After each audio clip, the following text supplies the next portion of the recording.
Mark Skaar on the Skaar Kaard on 103.7 The Fox. Proud to welcome in Tuk Smith to talk about his record with Restless Hearts, Ballad of a Misspent Youth. Tuk, welcome. Thanks for having me, buddy. Congratulations on this. You've been through more trials and tribulations than any musician I can think of, and to finally have this out must be tremendously gratifying.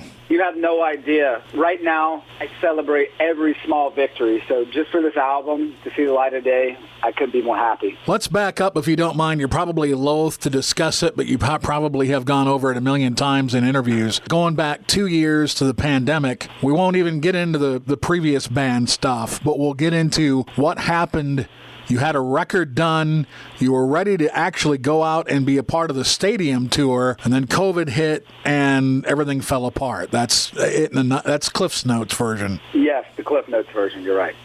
I feel, with Rob Cavallo, which is an amazing honor to do. And I not only had that Motley Crue tour, I had a bunch of other tours lined up, and I was going on tour with Airborne in April, and it shut down in March. So a year goes by, nothing, and then the second year goes by of not touring, and I had the option to leave that label, because at that point, if you remember, we didn't even know if tours were going to happen for a third year. Mm-hmm. Everything was open in the air, and they were not going to release my record unless I had a quote-unquote stage or stadium level tour. And I was just so distraught through it all. I just said I would rather just release music for my own peace of mind. Now, I did try to shop that record to a bunch of labels and was turned down by 30 or 40 labels at least. Nobody wanted to touch a guitar rock and roll record coming out of the pandemic. Nobody wanted to do it. And so I just had to write another one. And here we are again. So that whole record is shelved for all intents and purposes. Yes, and it's a shame because it's a great record, and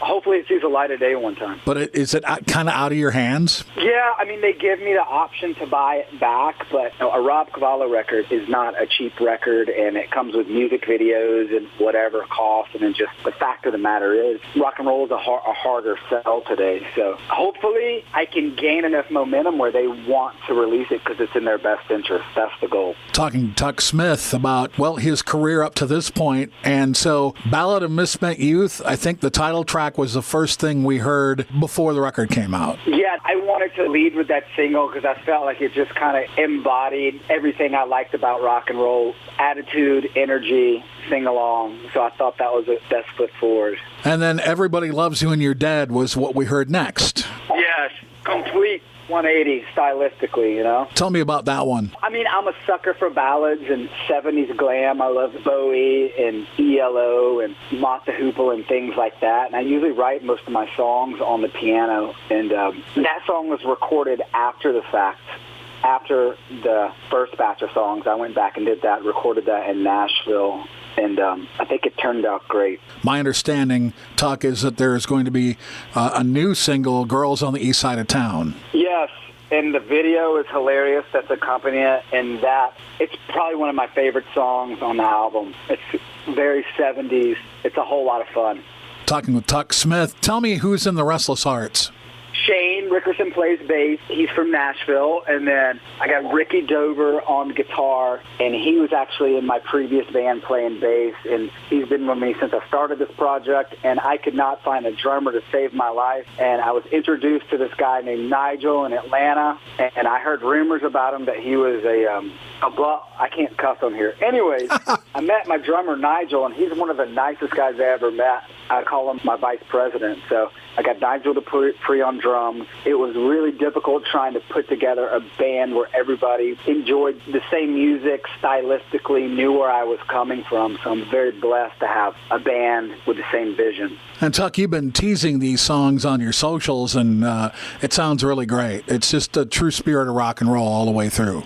Thanks, man. Yeah, I tried to just make a record of and kind of champion the music that I love. Didn't really reference what was hot right now or what was going on. I just wanted to make a big rock and roll record with giant choruses, and hopefully I accomplished that. That kind of leads me into maybe the next segue, and I know how important the discovery of songwriting has become to you, and really it's everything about moving yourself and really anybody that wants to be a musician. That's what it's all about, bottom line. 100%. 100%. Once I really understood that I'm not going to be a guitar virtuoso and I'm not going to be on American Idol or The Voice, I'm not a role model, it dawned on me that the only way I was going to be able to break through was to be a songwriter, and I've always been attracted to songwriters. I grew up, my mom raised me on Tom Petty and things like that, and it just resonates with me more, and I fortunately had the kind of life where I have enough stories and have been around enough characters that it just lends really well to writing, and it's something that I do every day. I try to sit down and channel the muse at the piano or the guitar and try to pull an idea out of the unknown. Tuck, what would you say is more difficult for you, music or lyrics? Lyrics, 100%. That's always the struggle. I'm always fishing for a great phrase or really it's a new way to say something because at this point so many songs have been written and so many combinations of words. So I view the world through like a songwriter's lens. When I hear people talk or anything, sometimes I can catch a phrase or an idea. So you got to kind of keep yourself open. Do you keep a diary? I don't keep a diary, but my phone has song titles, song idea, notes in there that are thousands of titles and words long. But I should keep a diary because I have a crap memory. You and me both. It's just great. It gets better or worse, depending on where you're coming from. Something to look forward to. Huh? Right.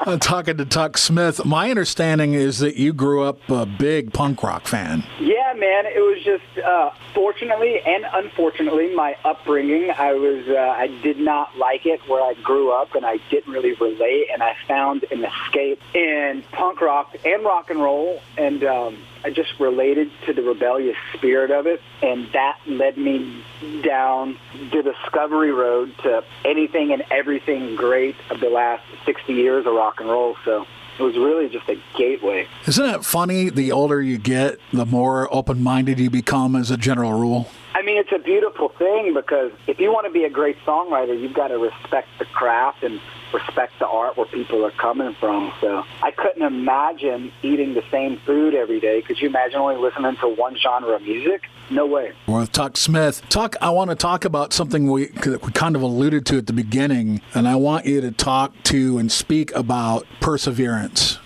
Some days I wake up and I say, why the hell am I still trying to do this? I don't know exactly what drives me to keep going. I don't know if I'm stubborn. I do know I have a chip on my shoulder. I've always been attracted to the underdog, watching movies like Rocky or anything. I just like people. I respect people who are self-made and never gave up. I admire those qualities. And so I've always, again, been attracted to that. And at this point, I'm just in cruise control. I don't even think about why I'm doing it. I just keep going and going. But I will say the most doubts I've ever had about trying to continue to pursue music at a high level was during all this, man. I wanted to give up many times. And I was at the crossroads a lot. And I do not know if it's a spirit or I don't know, man. Something just told me to keep going and going. And the universe will drop little hints on you and little bits of truth. And if you're open to seeing them and become aware, they can kind of guide you. You can keep going. And at this point, I'm just releasing this. It's for pure love for the genre, the culture, the art, all of it. I've invested so much time. So just to have a record out is an amazing feat after what I've been through. And the whole experience has been humbling, and it makes you grateful, a lot more grateful for things. Gratitude and forgiveness and not taking no for an answer. I think it's what it all boils down to. Exactly. And it might be that rebellious spirit that I'm attracted to of not giving up. They'll never take me alive kind of attitude. What's 2023 looking like for you? Well, I just signed with CAA for booking, which is phenomenal. I'm very blessed for that. I know they're gearing up for a very busy 2023. And I told myself after I lost the record and lost my booking agency and everything, I said, if I can get back to where I was pre-pandemic, I can do anything. So I'm getting some great tours will make me feel like I've wielded some magic. It's my goal. I'm visualizing it. So hopefully I'll be out your way soon. Talk, if people want to keep in touch with you, what's the best way for them to do that? I try, even though I'm not a big fan of social media, I know it's a powerful tool and a way to promote your music. So I do try to stay active on social media. I try to reply back to friends and fans. I'm on Instagram at Tuk Smith. I'm on Facebook. I'm on Twitter. I'm trying to dip my toe into TikTok. The water's still cold, but I'm there. And the great thing about social media is you can directly communicate with your fans and your friends. So anybody who wants to reach out or leave a comment, feel free, please. Tuck, I just want to say I'm proud of you and congratulations on this record. Thanks, man. I really, really appreciate the support. It means a lot to me. It really does. Thank you. Tuk Smith and the Restless Hearts, Ballad of a Misspent Youth. It's out. Go get a copy. Big thanks to Tuk Smith for being our guest tonight on the Skaar Kaard, the new classic rock that rocks on 103.7 The Fox.